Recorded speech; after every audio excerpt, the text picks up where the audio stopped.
नमस्कार, प्रदेश के चर्चित डिबेट शो आज की फाइट में आपका स्वागत है। मैं हूं आपके साथ हेमंत कुमार। मुख्यमंत्री भजनलाल शर्मा ने आज ब्यावर के मसूदा से कांग्रेस पर जमकर निशाना साधा। सीएम ने कहा कि कांग्रेस भ्रम फैलाने का काम कर रही है। कांग्रेस ने केवल भ्रष्टाचार और तुष्टीकरण किया। राजस्थान की जनता के साथ धोखा करने वाले और युवाओं के भविष्य से खिलवाड़ करने वाले भ्रष्टाचारियों को किसी भी कीमत पर बख्शा नहीं जाएगा। दूसरी तरफ पूर्व मुख्यमंत्री अशोक गहलोत ने सीएम भजनलाल शर्मा को एक पत्र लिखकर राजस्थान में सरकारी भुगतान तंत्र के पूरी तरह ठप होने के गंभीर आरोप लगाए हैं। अशोक गहलोत ने लिखा कि ऐसा वित्तीय कुप्रबंधन कभी नहीं देखा, ना पेंशन मिल रही ना ही इलाज। अशोक गहलोत ने पत्र लिख करके मांग की है कि सीएम भजनलाल शर्मा तुरंत दखल दें और आज इसी पर करेंगे प्रदेश की सबसे बड़ी चर्चा। पहले मुख्यमंत्री भजनलाल शर्मा और पूर्व सीएम अशोक गहलोत के बीच सियासी बयानबाजी अक्सर होती रहती है। सीएम भजनलाल शर्मा ने कांग्रेस पर जमकर आज निशाना साधा। उन्होंने कहा कि कांग्रेस भ्रम फैलाने का काम कर रही है। कांग्रेस ने केवल भ्रष्टाचार और तुष्टीकरण किया है। राजस्थान की जनता के साथ धोखा करने वाले और युवाओं के भविष्य से खिलवाड़ करने वाले भ्रष्टाचारियों को किसी भी कीमत पर बख्शा नहीं जाएगा। जिन्होंने बेईमानी की उनका स्थान सिर्फ और सिर्फ जेल के अंदर है। हमारी सरकार भ्रष्टाचार और तुष्टीकरण के खिलाफ जीरो टॉलरेंस की नीति पर अडिग है। कि कांग्रेस जिस तरह से भ्रम फैलाने का काम कर रही है, कांग्रेस ने हमेशा भ्रष्टाचार और तुष्टीकरण के आधार पर काम किया है। तो वहीं पूर्व सीएम अशोक गहलोत ने सरकारी भुगतान तंत्र के पूरी तरह ठप होने का दावा करते हुए सीएम भजनलाल शर्मा को लेटर लिखा है। गहलोत ने लेटर में गंभीर वित्तीय संकट का हवाला देते हुए सरकारी कर्मचारियों को होने वाली परेशानियों और वेंडर्स का भुगतान नहीं होने पर सवाल उठाए। अशोक गहलोत ने पत्र में लिखा कि राजस्थान में सरकारी भुगतान तंत्र जिस तरह से ठप पड़ चुका है, उसे लेकर मैं गहरी चिंता के साथ ये लिख रहा हूँ। ये किसी एक विभाग या किसी एक योजना की समस्या नहीं है। कर्मचारी, पेंशन भोगी, दुर्घटना पीड़ित परिवार, अस्पताल, दवा विक्रेता और छोटे ठेकेदार, लगभग हर वर्ग आज अपने वाजिब भुगतान के लिए भटक रहा है। अशोक गहलोत के लेटर के ऊपर बीजेपी ने तीखी प्रतिक्रिया व्यक्त की। बीजेपी ने कहा कि 2.5 साल के शासन में किसी भी संगठन ने कहीं प्रदर्शन नहीं किया है। भजनलाल सरकार का बेहतर वित्तीय प्रबंधन है। अशोक गहलोत जी के शासनकाल को भी राजस्थान की जनता ने देखा है और कई कर्मचारी संगठन लगातार सत्ता में आप आते ही आंदोलन करते थे। 2.5 साल के अंदर किसी भी सरकारी संगठन ने या किसी भी वेंडर्स ने कभी आंदोलन और कभी धरने प्रदर्शन नहीं किए। गहलोत अक्सर सोशल मीडिया के जरिए बीजेपी को घेरते रहते हैं, तो वहीं बीजेपी भी अशोक गहलोत को कांग्रेस सरकार के शासन की याद दिलाती है। फिलहाल इस बयान के बाद सियासत एक बार फिर गर्म है। आज की फाइट में इसी मुद्दे पर करेंगे प्रदेश की सबसे बड़ी चर्चा। तो आज की चर्चा की शुरुआत करें उससे पहले आप लोगों के सबसे महत्वपूर्ण सवालों पर एक नजर डालते हैं। और सबसे पहला सवाल इसी बात को लेकर के कि आखिरकार वार पलटवार क्या आपस में सिर्फ सियासी तकरार है? क्योंकि जिस तरीके से आज मुख्यमंत्री भजनलाल शर्मा ने कहा कि कोई भी मगरमच्छ छूटेगा नहीं, ये उन्होंने पहले भी कहा था और लगातार वे जीरो टॉलरेंस भ्रष्टाचार के खिलाफ इस पर था। तो अशोक गहलोत का ये बयान कि पूरी तरह से भुगतान तंत्र ठप हो गया है, इस पर भी बात करेंगे। और सवाल नंबर 2 इसी को लेकर के कि क्या भुगतान तंत्र पूरी तरह से ठप और आरोपों में आखिर कितना दम है अशोक गहलोत के, इस पर भी बात करेंगे। और सवाल नंबर 3 इस बात को लेकर के कि भ्रष्टाचार पर जीरो टॉलरेंस, मगरमच्छ अंदर, तो क्या जो ये वादा किया गया था, दावा किया गया था कि कोई भी मगरमच्छ छूटेगा नहीं, मगरमच्छों को अंदर डालेंगे, क्या सिर्फ एक मगरमच्छ के साथ इतनी शुरू कर ली? ये सवाल बीजेपी के खेमे से और कांग्रेस से ये कि क्या जो आज मुख्यमंत्री ने पूछा कि अगर कांग्रेस सरकार के दौरान का एक मंत्री जेल के अंदर है तो क्या उसे मगरमच्छ कांग्रेस नहीं मानती है, किसे मानेगी? इस पर भी बात करेंगे। हमारे साथ खास मेहमान जुड़ चुके हैं, आज इसी पर चर्चा करेंगे, बात करेंगे प्रदेश की स्थिति को लेकर के और मुख्यमंत्री का दावा कि आखिरकार भ्रष्टाचार के ऊपर जीरो टॉलरेंस की नीति पर सरकार कायम है और कार्रवाई जो है वो लगातार की जा रही है। तो मैं परिचय करवा दूं हमारे मेहमानों के साथ। हमारे साथ लक्ष्मीकांत पारिक हैं, भारतीय जनता पार्टी के प्रदेश के प्रवक्ता जुड़ चुके हैं। साथ ही हमारे साथ में कांग्रेस पार्टी के प्रदेश के प्रवक्ता हैं पौरुष भारद्वाज जुड़ चुके हैं। डॉक्टर मिथिलेश जैमिनी हमारे साथ हैं वरिष्ठ पत्रकार के तौर पर। वेद माथुर साहब हमारे साथ हैं राजनीतिक विश्लेषक के तौर पर। सबका स्वागत, सबका अभिनंदन। और एक एक मिनट के ओपनिंग कमेंट के साथ हम शुरुआत करेंगे, उसके बाद चर्चा को आगे बढ़ाएंगे। सबसे पहले पारिक साहब आप ही से कि अशोक गहलोत ने लेटर लिखा है मुख्यमंत्री को और उस पत्र में कहा है कि ऐसा दौर कभी नहीं देखा उन्होंने, और यह भी कहा है कि पूरी तरह से गंभीर वित्तीय संकट प्रदेश में आ गया है। माने अशोक गहलोत समय हताशा और निराशा में डूबे व्यक्ति हैं। वे लगातार ऐसे बयान रहने का प्रयास करते और निश्चित रूप से हताशा और निराशा में रहने का होना भी चाहिए। जो व्यक्ति मुख्यमंत्री 2 बार रहा हो, वे अपनी पार्टी पर हाशिए पर चला गया हो, बंगाल चुनाव में कोई ने पूछे नहीं और आसाम चुनाव में कोई ने बुलाए नहीं, दिल्ली दरबार की चाटुकारिता करने दे वे अभी बात अभी तक भी नहीं आ पा रहे हैं। कभी अपने उप मुख्यमंत्री को पहले भी गालियां निकालते थे, अब फिर से एक उन्होंने दौर शुरू किया था अभी खड़े करने का। तो राजस्थान की जनता से उनको सरोकार नहीं है, उन्हें इस समय निराशा से निकलने की आवश्यकता है। मैं तो ये भी कहना चाहूंगा कि माननीय गहलोत साहब ये हताशा और निराशा निकलने के लिए ध्यान और योगा का कार्यक्रम शुरू कीजिए, जिससे आप हताशा और निराशा निकल सके। और फिर भी यदि निकल पा रहे हैं तो कहीं किसी अच्छे से मनोचिकित्सक को दिखाइए अपने आप को, जिससे हताशा से बाहर निकल सके। तो मैं ऐसी तो माना कि हताशा और निराशा देखिए पूर्ण व्यक्ति के विरुद्ध में क्या टिप्पणी करूं। जी चलिए, बिल्कुल मैं वापस आ जाऊंगा, इस पर जवाब ले लेता हूं। पौरुष भारद्वाज जी, क्या वाकई जैसे बीजेपी कह रही है कि अशोक गहलोत साहब इसलिए चर्चाओं में रहने के लिए इस तरह के बयान दे रहे हैं या पत्र लिख रहे हैं, या वाकई उन्हें किसी मनोचिकित्सक की जरूरत है जैसे लक्ष्मीकांत जी कह रहे हैं? देखिए, मैं इस बात को कहना चाहूंगा कि भारतीय जनता पार्टी के नेताओं से लेकर के प्रवक्ताओं तक इस बात को भूल जाते हैं कि ये लोग आज सरकार में हैं और सरकार में होने के बाद में जनता के हित के काम करना और विपक्ष के वाजिब आपत्तियों पर सरकार की तरफ से एक ऑफिशियल और अधिकृत और आंकड़ों पर तथ्यात्मक जवाब देना सरकार का फर्ज है। परंतु मुझे लगता है कि भारतीय जनता पार्टी खुद जो है वह अवसाद से ग्रसित है। इनकी स्थिति ये हो गई कि पहले डबल इंजन की बातें करते थे, अब ये सरकार आने के बाद में हर क्षेत्र में फेल है। ये चाहे कानून व्यवस्था का मामला हो, चाहे वो चिकित्सा का मामला हो, चाहे वो सड़क परिवहन का मामला हो, चाहे वो नौकरी देने का मामला हो, या फिर ऐसा ही भर्ती वाला मामला जिसमें आगे आकर के इनके खुद के मंत्री का जो है इन्वॉल्वमेंट सामने आ रहा है। तो मुझे निश्चित तौर पर लगता है कि अवसाद में भारतीय जनता पार्टी है। और पारिक साहब, मैं आपको कहना चाहूंगा कि हमारी सरकार ने जो है चिरंजीवी योजना शुरू कराई थी, जिसमें 25 लाख रुपए का इलाज किया था और उसमें अनेकों इलाजों का प्रावधान है। तो मुझे लगता है कि आप लोगों को जाकर के मनोचिकित्सकों को दिखाने की आप लोगों को आवश्यकता है। आपको चिरंजीवी योजना की मुझे लगता है कि पॉलिसी भी आप लोगों ने कराई होगी, तो आप लोगों का इलाज भी फ्री में होगा। और मैं आपसे कहना चाहूंगा वापस कि तथ्यों का जवाब तथ्यों से देंगे तो वो ज्यादा बेटर होगा। और देखिए हेमंत जी, सबसे बड़ी बात मैं आपसे बात को कहना चाहूंगा कि मत कीजिए प्लीज। हाँ, पूरा हो गया है। जैमिनी साहब, कैसे देखा जाए अशोक? मैं आपसे इस बात को कहूंगा, हाँ पूरा कर लीजिए, जल्दी से पूरा कीजिए। मैं हेमंत जी, देखिए मैं इस बात को कहना चाहूंगा कि जो सरकार वित्तीय, आज चूंकि अशोक गहलोत जी का आरोप जो है वित्तीय कुप्रबंधन पे, तो जो सरकार जिसने हमारी सरकार से अब से आजादी के बाद से लेकर अब तक की तमाम सरकारों ने 5.47 लाख करोड़ रुपए का ऋण लिया हो, और इस सरकार ने मात्र 2 वर्ष के अंदर 1 मिनट हो गया, ये विस्तार में बाद से और वित्तीय कुप्रबंधन पर उस पर आ जाएंगे। लेकिन जैमिनी साहब, जो गहलोत साहब का पत्र है और दूसरी तरफ आज मसूदा से मुख्यमंत्री भजनलाल शर्मा वो मॉनसून से पहले ऐसे बरसे हैं कांग्रेस पार्टी पर, कहा कि छोड़ेंगे नहीं किसी को चाहे कुछ भी हो जाए। देखिए हेमंत जी, सबसे इंपॉर्टेंट चीज है कि सो चूहे खा के बिल्ली हज को चली। आपको याद है 2021 से 23 के बीच में कर्मचारी महासंघ के भजनलाल जी को वो लेटर सार्वजनिक कर देना चाहिए जिनमें कहा गया था जीपीएफ का पैसा नहीं मिल रहा, इंश्योरेंस का पैसा नहीं मिल रहा, रिटायरमेंट के 6-6 महीने बाद तक पैसा नहीं मिल रहे, एनओसी नहीं मिल रही, और रोडवेज के 5500 कर्मचारियों को तो 2016 से जीपीएफ बंद कर रखी थी, वो अशोक गहलोत जी नहीं दे पाए। और आपको याद है कि राजस्थान में पहली बार 11,000 सरपंचों के खाते, पंचायतों के खाते पीडी खाते में कन्वर्ट कर दिए। यानी उनके वित्तीय अधिकार किसने सीमित किए? अशोक गहलोत जी ने। कितनी बार ठेकेदारों ने प्रदर्शन किए, निविदाओं का बहिष्कार किया।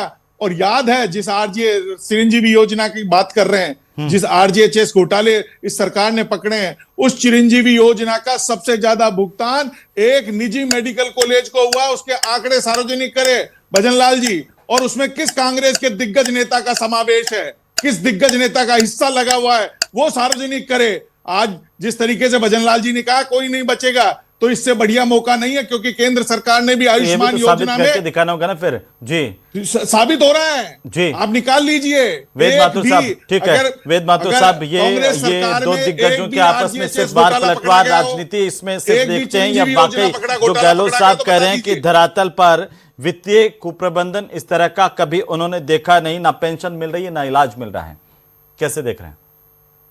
अर्थशास्त्री के रूप में मैं कह सकता हूं कि गहलोत सरकार ने जो भी निर्णय लिए 5 साल के दौरान, यदि उनकी जगह कोई अर्थशास्त्र का जानकार होता तो कतई नहीं लेता। उन्होंने सारा फोकस कैपिटल इन्वेस्टमेंट की जगह लोक लुभावन योजनाओं पे किया ताकि वोट मिले। अब स्थिति हो गई कि गहलोत जी के टाइम में लगभग 2.25 लाख करोड़ का कर्ज बढ़ गया। पहले से जो कर्ज था उसमें और वृद्धि हो गई। आज मुझे लगता है 5.5 लाख करोड़ का कर्जा राजस्थान सरकार पे छोड़ के गए हैं गहलोत जी। तो भजन लाल जी की पहली चुनौती तो है कि उस ब्याज और किस्त का भुगतान करें। दूसरी बात यह है कि आज की स्थिति यह है, हर कर्मचारी को समय पे वेतन मिल रहा है, पेंशन मिल रहा है, और यदि जीपीएफ लोन के साथ शादी का कार्ड लगाए तो तुरंत वो लोन भी मिल रहा है, या मेडिकल इमरजेंसी के लिए। हाँ, ठेकेदारों के बिल पास नहीं हो रहे हैं। गहलोत जी के जमाने में यदि 4 महीने 5 महीने की पेंडेंसी थी तो आज 3 महीने की पेंडेंसी है। एक और महत्वपूर्ण बात यह है कि गहलोत सरकार में जो भी लोक लुभावन योजनाओं में या सामाजिक कल्याण के कार्य हुए, चाहे स्मार्ट सिटी योजना में हुआ, उसमें जम के भ्रष्टाचार हुआ। एक मिनट और लूंगा मैं, आधा मिनट, कि जैसे उदाहरण के लिए स्मार्ट सिटी योजना के अंदर सीवरेज, ड्रेनेज, अस्पताल, पेयजल, इस पे काम होना चाहिए था। इसके विपरीत हमारे अजमेर में आना सागर लेक के अंदर उन्होंने 7 वंडर्स के नकली मॉडल बना दिए जो तोड़ने पड़े। मैं अंतिम लाइन ये कहना चाहूंगा कि भजन लाल जी ने बहुत अच्छा काम किया है, लेकिन जो बार बार ये बात कही जा रही है कि मगरमच्छों को पकड़ा जाएगा, तो मुझे अभी नजर नहीं आ रहा है कि एक मगरमच्छ जो जल जीवन निगम में थे उनके अलावा कोई मगरमच्छ नहीं पकड़ा गया। वो स्वच्छंद होके घूम रहे हैं। ये तो पारिक साहब जवाब देना चाहिए, पारिक साहब आपको, कि सिर्फ आप एक ही मगरमच्छ की बात कर रहे थे, पूरा एक ही मगरमच्छ आपको दिखता था विपक्ष में जिसको पकड़ लिया, तीसरी हो गई, या फिर अभी और भी पकड़ना है, या फिर आप 3 साल 5 साल तक ये मगरमच्छी चलाते रहेंगे? देखिए, सबसे पहले जिन बातों का जवाब मुझे देना था जी, ने बड़ी बखूबी के साथ दिया, सम्मानीय जैमनी साहब ने भी दिया है। मैं समझता हूँ राजस्थान के अंदर सरकार का वित्तीय प्रबंधन भजन लाल जी की सरकार के आने के बाद हुआ है, और विकास की गति को तेजी से नया आयाम में स्थापित करने का मौका मिला है। मैं समझता हूँ राजस्थान के इतिहास में, आजाद राजस्थान के इतिहास में पहली बार हुआ है। जिस प्रकार से राम सेतु के माध्यम से पूर्वी राजस्थान को सिंचित और पोषित करने का काम माननीय भजन सरकार ने किया है। यमुना जल समझौते के माध्यम से राजस्थान के पश्चिमी क्षेत्र को पानी पिलाने का काम राजस्थान की जनता को माननीय भजन लाल जी कर रहे हैं। साथ ही साथ अभी मेरे पौरुष भारद्वाज जी कहते नौकरी नहीं लगी, 1,35,000 से अधिक लोगों को नौकरी देने का काम भी सरकार ने किया है। मैं समझता हूँ सरकार ने योजनाबद्ध तरीके से कैलेंडर, वित्तीय कैलेंडर जारी किया है। इसमें आप जो ये डेटा देते हैं इसमें एफएसओ भी शामिल है क्या सर? कौन सी भर्ती होगी, फूड सेफ्टी ऑफिसर भी शामिल है क्या इसमें, जो आपके डेटा में? देखिए, जिस प्रकार से मैं भी अभी परीक्षा बात कर रहा था, हमने लगातार कैलेंडर जारी किया माननीय भजन लाल जी ने। ठीक है पारिक साहब, बैंक की 3 मई को परीक्षा होगी, ये सारी की सारी व्यवस्थित तरीके से कैलेंडर जारी करने का काम किया। साथ ही साथ बहुत सारी परीक्षाओं में इस बार सरकार बनने के बाद पहली बार जयपुर का बेटा जयपुर परीक्षा दे रहा है, चोमू की बेटी चोमू परीक्षा दे रही है, दौसा की बेटी दौसा परीक्षा दे रही है। जबकि आप पहले देखा करते थे कि बाड़मेर का बेटा जयपुर में और जयपुर का बेटा बाड़मेर में परीक्षा देता था, जयपुर की बेटी जोधपुर में और जोधपुर बेटी जयपुर परीक्षा देने आती थी। इन सबको भी रोकने का प्रयास भारतीय जनता पार्टी सरकार आने के बाद किया गया। अब आपने कहा, एक प्रश्न आपने उठाया कि मगरमच्छ ही पकड़ा गया है। देखिए, ये तो वानगी है, जैसे जैसे पकड़ में आएंगे सब पीछे होते चले जाएंगे। मैंने आप ही के चैनल पे और एक दिन पौरुष भारद्वाज जी के अलावा इनकी और कोई प्रवक्ता था, तब इन्होंने कहा था महेश जोशी को आप कब पकड़ेंगे, रोज भ्रष्टाचारी बताते। मैंने कहा था महेश जोशी जल्दी पकड़े जाएंगे, और शायद उसके बाद 7 से 8 दिन महेश जोशी जी पहली बार जेल के पीछे चले गए थे और दूसरी बार फिर चले गए। तो ये जांच का दायरा कब सीएम तक पहुंचेगा, जल्दी पहुंच जाएगा तो मान के चलिए बड़े बड़े लोग, और जहां तक पेपर लीक में बाबूलाल खट्टार से लेकर के माननीय गहलोत जी के अंगरक्षक तक शामिल हुए तथा उसमें जांच के अंदर है। माननीय डोटा साहब का पूरा परिवार जांच के अंदर इंगित है, उनके ब्याई उनके समधी जो हैं पूनिया जी, वे भी जांच के दायरे में आए हुए हैं। तो कब मैं से आप कहता ये हूं बहुत 3 साल से जांच करवा रहे हैं और आप डोटास राज जी तो आपको सदन में चुनौती दे चुके हैं, बात करते हैं हेमंत जी। सदन में राजस्थान- विधानसभा में चुनौती देकर के कह चुके हैं सर। एक मिनट बोल रहे थे जी। राजस्थान के मुख्यमंत्री ने 15 तारीख को शपथ लेते हैं, 16 तारीख को एसआईटी गठन करते हैं, उसके बाद तुरंत कार्रवाई कर राजस्थान के युवाओं को न्याय दिलाने का काम मतलब करता आप है। इतना सा तो बता दीजिए संक्षेप में कि और भी मगरमच्छ है क्या, और भी मगरमच्छ है इनके अलावा, जो जलदाय विभाग के तत्कालीन मंत्री के अलावा? संजय बनाए जैसे लोग पकड़े गए ना, उनके साथ के लोग, और कई सारे और आगे जाएंगे, जो फैल जाएंगे। हाँ। तो गहलोत जी तक पहुंच जाएंगे, चिंता मत करिए। और मगरमच्छ है, मतलब हम ये जानना चाहते हैं कि वो आपकी नजर में रडार पर है और बाकी दूसरे मगरमच्छ भी पकड़े जाने हैं। और आपसे मैं कुछ बताऊंगा, कुछ बात करूंगा तो आप कहेंगे ये गोपनीय जानकारी आप तक कैसे पहुंच गई? मानी पहुंच जी नहीं, मैं ऐसा नहीं जी, मैं चाहता भी नहीं हूं कि आप गोपनीय जानकारी दें या मर्यादा को तोड़ें पारिक साहब, लेकिन मेरा एक बहुत गंभीर सवाल है सर। पारिक साहब, मेरा एक गंभीर सवाल है, वो सुनिए सर। जब हम नौकरी की बात करते हैं तो सिविल डिफेंस भर्ती 6 साल से अटकी हुई है सर। उस पे सिविल डिफेंस भर्ती, अभी कल भी टोंक में प्रदर्शन कर रहे थे प्रदर्शनकारी। इसके अलावा जो फूड सेफ्टी ऑफिसर हैं, एफएसओ भर्ती, 7 महीने से ये लोग बिना वेतन के इंतजार कर रहे हैं कि कब इनको पोस्टिंग मिले। और गहलोत साहब कह रहे हैं कि कई जगह पर ना वेतन मिल रहा है, ना आरजीएचएस के अंदर सुविधाएं मिल रही है। वो इसको लेकर के कह रहे हैं कि वित्तीय प्रबंधन पर मैं फिर से वापस आऊंगा। पहले एफएसओ वाले पर कोई तर्क है क्या आपको? आपके ध्यान में भी नहीं होगा।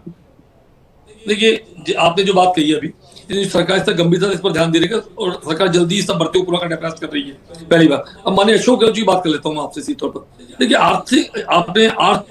आर्थिक रूप से लोगों को वेतन नहीं मिल रहा, पेंशन नहीं मिल रहा, दवाइयों के पैसे नहीं मिल रहे।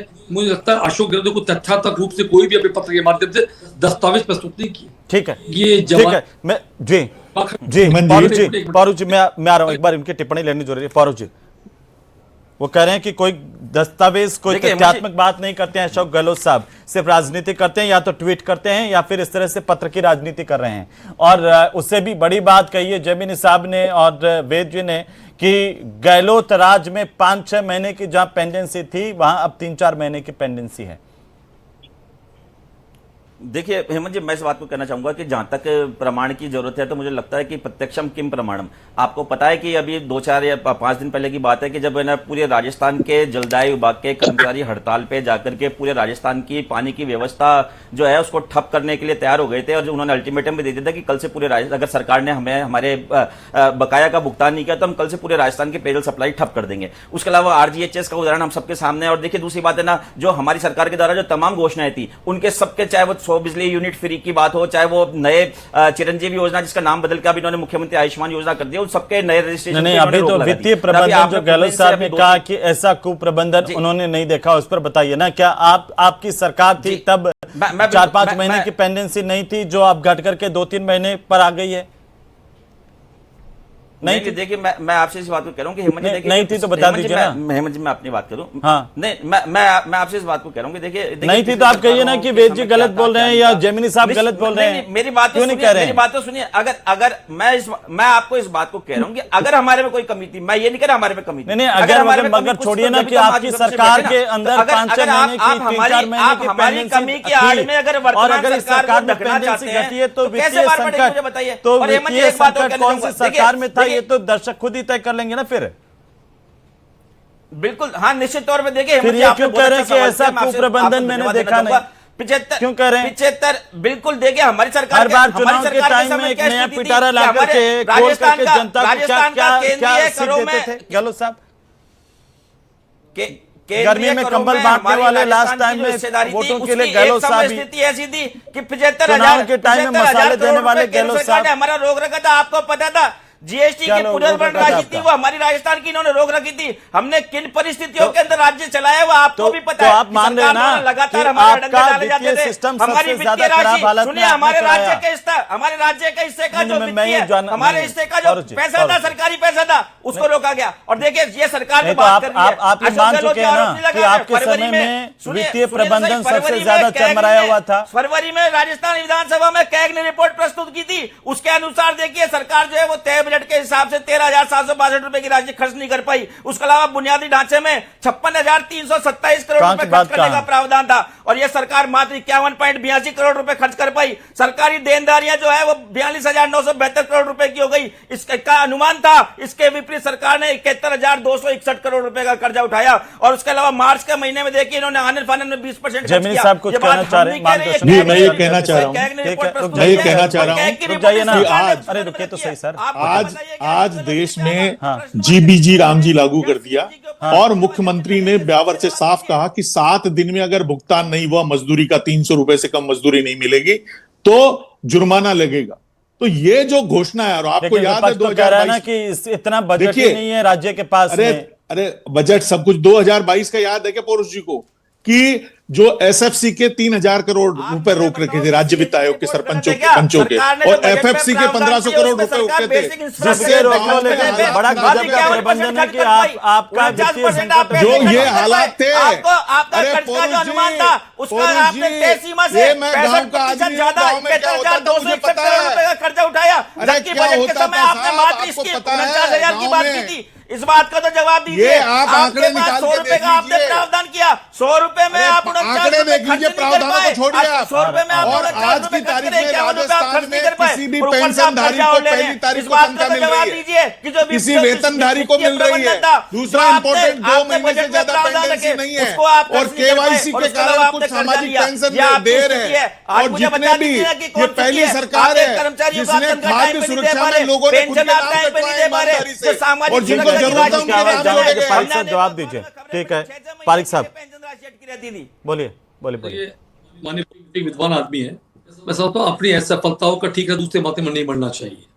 माननीय पौरुष जी ने बड़ी बेखूबी से इस बात को स्वीकार सफलता के ऊपर बोल रहे हैं हम लोग, विपक्ष के नाते बोल रहे हैं। मुझे लगता है मैं इस तरह के आदि नहीं, बिल्कुल भी नहीं, उनको चुप कर लीजिए, इनको बंद कर हाँ दीजिए। बोलिए ना, बोलिए बोलिए। जिस प्रकार वित्तीय कुप्रबंधन पौरुष जी ने खुद ही स्वीकार किया है कि हमारे समय कोई वित्तीय कुप्रबंधन था और हमारे पैसे नहीं थे, ये नहीं थे, वो नहीं थे, क्योंकि आपने दिल्ली से सिर्फ कभी वो आपने तो कह रहे हैं कि जिस आपने प्रकार उनका पैसा रोक दिया था सेंट्रल गवर्नमेंट में, और कैसे कैसे उन्होंने सरकार चलाई पूरे 5 साल तक। वो यही कहते रहे कि पैसा नहीं है हमारे पास में, बड़ी वित्तीय संकट आ गया क्योंकि केंद्र सरकार पैसे ही नहीं दे रही। मैं समझता हूं हेमंत जी ऐसे तर्क उस समय नहीं देने चाहिए जब 2 विद्वान व्यक्ति इस पैनल पर बैठे हो, वेद जी और माननीय जैन जैसे व्यक्ति यहाँ पर बैठे हो, तो ऐसे तर्क नहीं देने चाहिए। तर्क वही देने चाहिए जो तर्क संगत हो। ये व्हाट्सएप यूनिवर्सिटी से खेलने का विषय नहीं है। ये राजस्थान की जनता आपको देख रही है पौरुष जी, और जिस प्रकार के माननीय गहलोत साहब तो ट्वीट खेलने के आदी है। वो आप पर आजकल चल रहा व्हाट्सएप है। यूनिवर्सिटी का कहते हैं, आप उन पर व्हाट्सएप यूनिवर्सिटी हेमंत जी मुझे तो ये लगता है, हाँ बोल रहे हैं हेमंत जी मुझे तो ये लगता है कि अशोक गहलोत बीजेपी का काम कर रहे हैं। वो उन मुद्दों को गहलोत की राजनीति नहीं चलने वाली सरकार की और बेइज्जती हो। गहलोत की राजनीति नहीं चलने वाली। किस तरीके से निश्चित रूप से कर्मचारियों को आवश्यकता इस पैसा बात नहीं की मिलता है, है कि ठेकेदारों को पैसा राजस्थान ठीक है सर, गहलोत ठीक की है। राजनीति वेद साहब, शानदार चलेगी वेद और साहब, धड़ल्ले से वेद साहब, चलेगी। क्या आप अभी लोग अभी मैं अपनी जमीनी सोचिए। साहब वाला सवाल ही आपके पास ला रहा हूं। क्या इससे ये समझें कि अशोक गहलोत साहब बीजेपी का ही काम कर रहे हैं कि उन मुद्दों को उठा रहे हैं जहां पर वो ही कमजोर थे? देखिए अशोक गहलोत, ये निश्चित बात है कि यदि उनको लगेगा कि अगली बार उनको मुख्यमंत्री नहीं बनाया जाएगा, कांग्रेस सत्ता में आती है तो उनको बीजेपी को प्रेफर करेंगे सचिन पायलट की ये तो तुलना बहुत ही में। बड़ी बात कह दी आपने, और इसके साथ ही अब इससे ज्यादा मैं आगे ले जाना भी नहीं चाह रहा हूं इस डिबेट को। बहुत शुक्रिया आप सभी का चर्चा में शामिल होने के लिए। उम्मीद करें कि दर्शक खुद समझें, सोचें कि किसका राज बेहतर था, किस तरीके से बेहतर था। राजनीति तो बस मारतू का खेल है, वो चलती रहेगी। बहुत शुक्रिया आप सभी का इस चर्चा में शामिल होने के लिए और इस चर्चा को देखने के लिए।